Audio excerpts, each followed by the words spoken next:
pamunuan uli ang Blue Ribbon Committee at wala na pong atrasan yung pagbabalik nyo bilang Blue Ribbon Committee Chairman? If elected, sige. Sinabi ko na kay SP, I'll accept.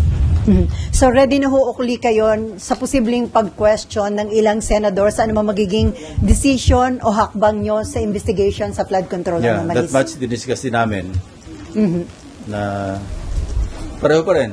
Walang magbabago. Kung saan kami dala ng ebidensya, di doon. And sir, Ayan mga kababayan, news that matters. Narinig nyo po, itong si Ping Lacson handa na raw bumalik dito sa Senate Blue Ribbon Committee hearing upang pakinggan at upang dalhin yung kanyang special witness mga kababayan. Umpisa na po natin, pero bago tayo mag-umpisa, huwag nyo munang kalimutan i-share, like, subscribe nang sa ganun updated po tayo sa mga videos na ina-upload natin. Eto na po mga kababayan, pakinggan ho natin si Senator Ping Lacson. wala kayo na hindi naman madidestabilize ang leadership ni SP Soto once na magbalik kayo bilang Blue Ribbon Committee Chairman? Well, anything goes. Kung doon mapunta, nag-uusap na rin kami tungkol doon. Yun. Pero ano yung nakikita nyong chance? Sa ngayon, wala naman po. I don't think so. That much inassure naman ako ni Senate President. Nakausap niya, I think nakausap niya yung mga kasamahan namin. Mukhang okay naman. And then, sir, Nako, ito po si Senator Ping Lacson mga kababayan. Babalik na naman daw dito sa Blue Ribbon Committee na kung saan nag-resign siya na bumaba dito sa Blue Ribbon Committee. Tapos ngayon bumalik na naman. Ako po, sana mga kababayan sa pagbabalik ni Ping Lacson hindi na ulit siya mag-resign para naman na ito mapapakinggan na natin yung mga kailangan na pakinggan dito tungkol sa bilyo-bilyong nawala na pera ng bayan. Andun siya sa sa Blue Ribbon Committee nag-resign ho si Ping Lacson dahil nga po dito sa pressure na nabigyan ng issue yung mula nung nag-witness itong si Orly Gutesa mga kababayan, na kung saan nag-umpisa lang ho sa simpleng notaryo, na kung saan na sinabi na peke daw yung notaryo ni Gutesa kasi nga po wala daw yung abogado doon na nagpipirma. Pero hindi naman yun ang problema doon. Ang big issue is yung mas interesado kasi si Ping Lacson dito sa kay Gutesa instead na yung kaso na dapat ayusin mga kababayan. Yan po, kaya itong si Gutesa hindi na lang ho nagpakita at hanggang ngayon wala ho tayong balita kung nasaan ngayon si Gutesa mga kababayan. Pero ang balita nga po na daw po siya ng kanyang mga kapwa-kabarong mga Marines dahil nga marami ho daw yung mga naghahanap sa kanya. Syempre, sino ba naman kung ikaw ay witness itinaya mo na yung pangalan mo, pati yung pamilya mo, syempre, isipin mo muna yung seguridad mo. Kasi hindi naman basta-basta yung itinuro dito ni Orly Gutesa, mga kababayan, na kung saan isiniwalat niya na itong si Congressman Romualdez, siya yung kanilang dinedeliveran ng mga bilyo-bilyong pera na galing dito sa nakaw na pondo ng bayan, mga kababayan, na kung saan bilyon-bilyon ho ito. Eto, pakinggan ho ulit natin itong si Senator Ping Lacson. tuloy na tuloy po ba yung panibagong hearing ng Blue Ribbon sa November 14? Hindi ko pa na-coordinate kay Senator Sherwin kasi siya yung chairman ng Finance Committee. Hingin ko yung Friday kung pwedeng ibakante niya. So, tentative pa po yun, sir? Kung mabibigyan niya ng puwang, tuloy yung Friday hearing. And then, marami pong curious dun sa sinabi nyo na isa sa mga invited ay very important witness. Gaano po ba ka-importante ang kanya magiging testimony, sir? Importante kasi pwedeng ma-wrap up yung lahat ng pwedeng patungo pati sa prosecution sa conviction. May mga bago po siyang magiging revelation na hindi pa na-reveal ng mga previous witnesses? Yeah, naturally. So may nagsabi na po siya ng affidavit, sir? Wala pa. Pinapa-finalize ko yung affidavit within the week, kasi base sa kwento saka base do sa mga dapat ebidensya, mga dokumento, ledger, digital files, lahat ng notes. Kasi sabi ko sa kanya, kung magme-mention lang ng pangalan na walang suportang dokumento, wag na lang mag-mention kasi baka makasira lang ng tao. Senator Ping Lacson, siguraduhin nyo lang na yung notary ng special witness nyo naka-video na kung saan nandun yung abogado. Baka mamaya sabihin nyo na naman na peke yan. Instead na all the way go na tayo dito sa hearing na to, makancel na naman, na madedelay na naman tayo dyan. Paano natin makapakinggan yung mga istorya ng mga pagnanakaw ng mga magnanakaw na to. Kung ganyan na naman, ang gawin nyo dyan, i-video nyo po saan nandun yung abogado para hindi naman humatulad ito kay Orly Gutesa, na kung saan meron na ho tayong credible witness, napurnada pa. Nagmagandang loob yung tao, tapos biglang binigyan nyo pa ng, siniraan nyo pa yung credibilidad ng tao at napahiya pa dito sa kung saan sinakripisyon niya na yung buhay niya, tapos dahil lang sa peke-peke na yan na pagpipirma na sinabi ninyo sa notaryo na yan, wag naman ho sana matulad dito. Ipakita nyo na may video na kung nandun yung abogado, kasi alam naman natin, karamihan naman dito sa mga notary public dito sa Pilipinas is walang mga abogado na nandun. Kung saan yung secretary lang nila yung mga nandun. Ang importante lang naman kasi dito, mga kababayan, is yung magsasabi ng katotohanan, yung kung sino man yung witness, di ba? So, maski may personal knowledge, kung wala naman siyang supporting documents, wag na lang magbanggit. Sir, ito Yun ba, ang aming usapan. siya po ba nag-volunteer na lumapit po sa inyo para sabihin mag-testify siya sa Blue May Ribbon? conduit actually na nagparating. Ano po ito? Government official? Kontratista? Sa Friday na natin malaman. Basta't marami namang ma-reveal doon. Kaya nga gusto ko makita mo na yung final na affidavit niya plus yung lahat ng supporting documents to back yung lahat ng kanyang sabihin. Kailan po yung submission niya ng final affidavit? Within the week, sabi ko sa kanya. Okay. How about Gutesa, sir? May info na ba sa Yeah. whereabout niya? Kasi di ba sabi hindi siya mahanap? Yun nga eh. So, walang balita kay Gutesa. And that's the reason why, I thought of reviewing the CCTV of September 25. It was not my intention to spy on Senator Marcoleta. No. Ang talagang reason kung bakit pinahanap pa yung CCTV footage, para magkaroon kami ng clue kung sino yung pwedeng kasama niya, na pwedeng mapagkilanlan, na pwedeng ipaabot sa kanya yung invitation through that person. Kasi nga, nawawala siya. And we need him to sew up yung kanyang mga na-testify na earlier, or kung meron siya mga additional na documents or ebidensya to back up his claim in his sinumpang salaysay. Naghahanap din kami ng magko-corroborate do sa kanya mga sinabi. In fact, si Senate President Soto was in touch earlier with Senator Bato de la Rosa. Because sabi ni Senator Bato, meron siyang dipresenta na magko-corroborate kay Gutesa. Yeah. And Ayos yan. I just thought na baka yung si Paul or yung Mark na minention. But nung kinumusta ko kay Senate President, sabi ko, natatandaan ko may sinasabi si Senator Bato, why don't we pursue that? No? Kung po pwede niya maipresenta kasabay sa hearing sa Friday. When he checked, sabi ni Senator Bato, ang balita niya, mukhang nag-join up na kay Gutesa. kay Congressman Saldico sa Europe. Nako. So, baka And yung we're still validating, kung yun ang sabi. So, madali naman yon. We will check with immigration kung meron talagang departure, assuming na they use their real names.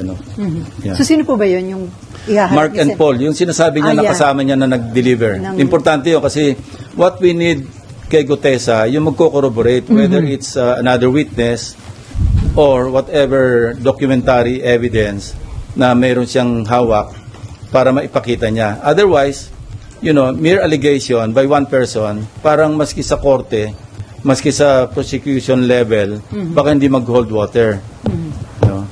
So, hindi ho kaya mag-stand up yung kay Gutesa na... Sa ngayon, sa tingin ko, being an investigator for so long, pag alam kong ganun lang, isang salita lang, sa isang tao, mahirap tumayo. So, kailangan natin ng magko-corroborate. Sa isang interview, sinabi nga ho ni Senator Rodante Marcoleta na nasa Chile na, yung Yes. si Mark ba o si... I don't know. Ang pagkaalam ko lang, na nag-join daw, sabi ni Senator Bato, kay Senate President, na sumama na raw kay ex-Congressman Saldico. Pero sir, plano nyo rin po bang patawag Kung may yung dalawa? information si Senator Marcoleta na nasa Chile, tingnan natin. Basta anything that can really sustain yung lahat ng mga testimonies so far revealed sa mga hearings na nakaraan, we should go there. So kasama po ba yun sa plano talaga ng Blue Ribbon na ipatawag yung sila Paul and Mark ba? Yeah, kasama. Especially Gutesa, para makita natin kung meron siyang mga supporting documents. May mga talks na may pinagtatakpan, merong pinipili, no? Hindi ganon. No? Maski sa pag nag-resume ng hearings, walang magbabago. Doon sa naunang direction ko noon bilang chairman, na where the evidence leads us. Ayan po mga kababayan, narinig nyo yung dalawang kasama ni Orly Gutesa na kung saan itong si Mark and Paul, yung dalawa na kasama ni Gutesa is nawawala rin mga kababayan. No? So ibig sabihin talagang itong dalawang to, tsaka yung si Gutesa, ay talagang kapag lumabas po itong tatlong to, ito yung tatlo na makakapagbigay clue kung sino talaga yung mastermind. Na kung saan, katulad ng sinabi nga nung nakarang interview ni Senator Marcoleta kay Corina, na yung isa na nadadawit dito, yung isa sa dalawang nadadawit dito, mga kababayan, ay pumunta na ng Chile, na sumama kay Saldico. So, ibig sabihin talaga, mga kababayan, itong administrasyon natin, meron silang tinatago. Paano nakalabas ng bansa itong mga to? So, ibig sabihin, kapag nasa immigration ka pa lang, dapat, doon pa lang, meron ka ng pre-hold departure papers na hindi ka makakalabas kasi nga, under the watchlist ka pa ng gobyerno. So, ba't nakawala itong mga to? So, ibig sabihin, may pinagtatakpan yung gobyerno natin dito na kung saan may mastermind dito na for sure na nasa dito sa administrasyon natin. Yung aeroplano ni Saldico nakawala. Yung pa kayang mga witness na yan, napaka-simple logic, di ba mga kababayan? So, just in case po na hindi mahanap si Gutesa, ang mga possible na humarap sa November 14, yung very important witness at yung mga nakadetain po dito sa Senate, sir. Yung mga hinahawakan na ng ombudsman, at saka yung inimbestiga na undergoing preliminary investigation, kung ano yung kakulangan na pwede ma-contribute pa ng Blue Ribbon Committee sa mga hearings, pwede pa rin namin i-pursue. Pero kung repetitive na at naipadala na, kasi I remember when I gave flash drives kay Secretary Vince Dizon, ito yung pinanggalingan nito, yung dalawa kong privilege speeches. Binigyan ko yung acting ombudsman at that time, si acting ombudsman Vargas. Binigyan ko si dating ICI advisor Mayor Magalong. Binigyan ko si Secretary Vince Dizon. Sabi ko, kompleto na yan. Actually, pwede na ako mag-file ng kaso based on the evidence contained in those two privilege speeches. Kasi kompleto naman talaga yun videos, documents, yung mga falsified documents, yung pagkasingil, nagbayad, lahat nandoon naman na. So, I'd like to think na nakatulong yon. Kaya kapag naka-ready na sila mag-conduct ng preliminary investigation. Katunayan, Bulacan saka Oriental Mindoro nga yung inuna nila, di ba? So, but we're not stopping at Bulacan and Oriental Mindoro. Kasi pasok ng pasok lahat yung mga information. Kayo mismo sa media, di ba? Ang dami nyo na nakakalap na ebidensya because people have become conscious at saka talaga naging diligent sila na sila mismo mag-gather ng mga ebidensya, video footages, lahat ng pwede lang maibahagi sa authorities, binabahagi nila. So maganda yung kinalabasan din ng awareness ng mga tao kasi lahat na involved. And kaya hindi natin nga binibigyan sisi at in-encourage pa nga natin na mawala yung galit ng mga kababayan natin para talaga ma-sustain yung effort ng government to really get to the bottom of all these issues, all these anomalies at para mapanagot talaga yung dapat managot. Otherwise, kailan naman ulit ito? After 5 years? After 10 years? So, walang katapusan. It has become a vicious cycle. So, yun, we're there right now and we intend to continue. So, yung iba na nakapag-testify, kung repetitive lang din, hindi na po paharapin? Yeah, pwedeng hindi na paharapin. At kung pwedeng naandyan sila, pero kung ang sasabihin nila, nasabi na nila, what for? Parang ano lang yun, redundant na. Si Senator Erwin Tulfo, yung Vice Chairman ng Blue Ribbon Committee, nirequest na po ba niya na i-issuehan ng subpoena do Sistecom yung ledger na mag-asawang We Diskaya? intend to issue subpoena duces tecum kina Mr. and Mrs. Diskaya para malinaw yung kanyang tinestify na may mga 17 congressmen na nakatanggap ng mga kickback. Importante yon kasi matatahi talaga at mapapalakas yung ebidensya doon sa kanyang tinestify. So, dapat ma-invite po uli mag-asawang Diskaya. Yes, nandiyan naman si Curly eh. Imbitahin din namin si Mrs. Iskaya at kung ano yung kanilang mai-contribute pa, no? Patungo doon sa kanilang nauna ng sinabi na may mga Ping Lacson, gusto mo ng ebidensya? Nanggigigil na talaga ako sa iyo. Talagang Senator Pinky. Ayan ang ebidensya. Kung gusto niyo ng magandang ebidensya, ayan, ilabas niyo si Romualdez. Ang dami niyo pang nililihis niyo pa kaming mga taong bayan. No? Diyos ko po. Anong ginagawa ni Romualdez? Ba't wala tayong balita? Ba't tahimik itong si Romualdez? Itong mastermind na to. Ito na yung mastermind eh. Isa sa mga mastermind. Saka itong sila Saldico, ba't di pa, ayan, pinaalis ng gobyerno. Saka yung isang kasama ni Gutesa. Ibig sabihin, yung mastermind dito is nandito lang sa ating mga gobyerno, mga kababayan. Nililihis-lihis lang ho nila tayo. Pinapaikot, aabot na naman yan ng ilang taon. Wala na namang mangyayari dito sa mga hearing na to. Kundi naglolokohan na naman tayo. Gumagastos lang yung mga ang gobyerno dyan sa mga hearing-hearing na yan eh, wala tayong napupuntaan. Ito, ang mangyayari dyan talaga eh, mag-resign na lang ho kayong lahat dyan dahil na ang babagal ho ng kilos ng mga kaso ninyo. Hintayin nyo na lang ho itong mga trilyon na rally march na naman dahil nga itong mga taong bayan eh, galit na yung mga taong bayan at nanggigigil na dito sa pamumuno ni BBM na kung saan wala pa rin nangyayari, puro lang media, social media, puro lang salita. Pinapaligoy lang yung mga taong bayan which is nandyan na lang. Oh. Nandyan lang yung nasa si Romualdez, siya yung tinuturo ng lahat ng mga kontraktor at saka yung mga DPWHs. Kitang-kita naman sa mga investigation nila. Saan nila dinadala yung mga pera? Ibig sabihin, mga mastermind. Yan ang isa sa mga mastermind. Yan sila Romualdez, Saldico. Meron kasi silang pinagtatakpan mga kababayan. Ganun lang ho kasimple itong administration ni BBM. Ayaw lang talaga nilang mapahiya mga kababayan. Para kung ayaw nyong mapahiya, bumaba na lang ho kayo sa pwesto ninyo. Dahil yung mga taong bayan is galit na ho. Gusto na ng taong bayan yung matahimik na tong bansa natin, matigil na yung mahuli sa corruption na yan. Dahil hindi lang ho milyon ang nawala, kundi bilyon. Pero kung samantalang kung batikusin nyo si VP Sara, sinabi nyo nag-corrupt siya ng 150 million which is wala naman kayong ebidensya, tinira nyo ng tinira.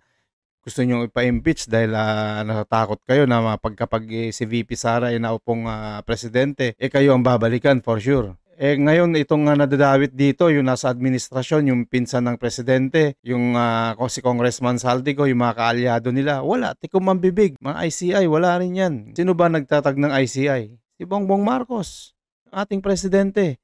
Siyempre, yan yung mga tikom pa rin ang bibig ng mga yan eh. Dahil yan din yung mga aso-aso nila yan eh. Ay nako guys, kayo na mga kapagsabi na itong mga napapanood natin katulad nila Senator itong si Senator Ping Lacson is hindi po talaga credible yung kanyang mga sinasabi. Unless kung yan sila Senator Marcoleta yung chairman dyan, yan lang talagang ayos talaga dahil kapag nagtanong sila, talagang bumabaon talaga yung mga tanong nila. Etong mga to parang natatakot, may kinikilingan talaga bias nga po talaga Kaya tayo mga kababayan, hanggat nandyan sila Tito Soto, sila Ping Lacson dyan sa Senado na kung saan sila yung mag-chair dyan sa Blue Ribbon Committee, hindi ko talaga kaniwala yung mga pagpapatakbo nila dyan sa Senate hearing na yan mga kababayan. Unless kung itong sila Senator Marcoleta, Alan Peter Cayetano, Senator Bato, yan talaga yung mga may balls talaga, kumbaga yung may paninindigan na kung saan andun na nung una. Ba't tinanggal itong si Senator Marcoleta mga kababayan, di ba? Yun ang nakapagtataka, ba't biglang nagpalit ng Senate President? Kasi alam nila na andun na yung ano, malapit na si Senator Marcoleta na may tuturo yung sino talaga yung mastermind. Ba't si Mayor Magalong nag-resign na lang, 'di ba? Kasi alam niya na wala rin kwenta yung pagiging ICI niya kung gagawin lang siyang investigator at hindi rin papakinggan for sure. Kaya nga tinanggal na rin nila itong si Magalong dahil alam nila na si Mayor Magalong ano din yan. Isa ring tunay na leader yan na talagang straight po yan. Si Mayor Magalong, mga kababayan. So ayan po mga kababayan, wag ho tayong masyadong kampante. Basta kapag meron na namang hearing, panonoorin ho natin. At kung may i-react tayo, magre-react tayo dahil ang pinaglalaban natin dito yung ating bansang Pilipinas. Yung ating mga perang ninakaw nila, kailangan ibalik nila, at saka yung mga dito sa mga corruption na yan, pagbayaran ho nila yung kanilang mga ginagawa. Dapat talaga makulong kung makulong. Kasi nga po, ito nga ang sabi nga ni Bongbong Marcos, mahiya naman kayo, asan na ngayon yung hiya ninyo? Asan na ngayon yung pinsan mo? Ba't di mo pa pinapalabas dito? Talagang mahiya po kayo. At saka kung mahiya kayo sa mga taong bayan na niloloko lang ninyo. Tsaka itong si Tatay Digong, kung talagang mahiya ho kayo, ba't nyo pinakulong? Na yung kanyang karapatang pantao ay inapakan ninyo. Hindi nyo man lang binigyan ng chance na makapagpaliwanag, bigla nyo na lang dinerecho dun sa Hague na kung saan na instead na kasama yung kanyang pamilya dito sa Pilipinas, di nyo dinala para may mga balak kasi kayo, may mga agenda kayong mga binabalak against dito sa mga Duterte. Kasi alam nyo, sa susunod niya election, wala kayong panama kahit sino hindi ho mananalo sa mga Duterte, mga kababayan. Yan ang katotohanan niyan. Ang mga Duterte lang po ang may kaya na puksain itong corruption, wala na hong iba. Itong presidente natin, wala naman nagawa, kundi lalo lang ho tayong nilubog. Lalo lang pinababa yung dignidad ng ating bansang Pilipinas. Na kung saan hindi katulad ni Tatay Digong, na kung saan dati yung respeto ng mga leader sa kanya is talagang makikita mo naman yung kanilang respeto. O hanggang dito na lang ho tayo mga kababayan. Maraming salamat po. Huwag mo niyong kalimutan i-share, i-like at subscribe itong video na to nang sa ganun napapanood dito ng ating mga kababayan dito at sa iba't ibang bansa. Maraming salamat po. News that matters and God bless.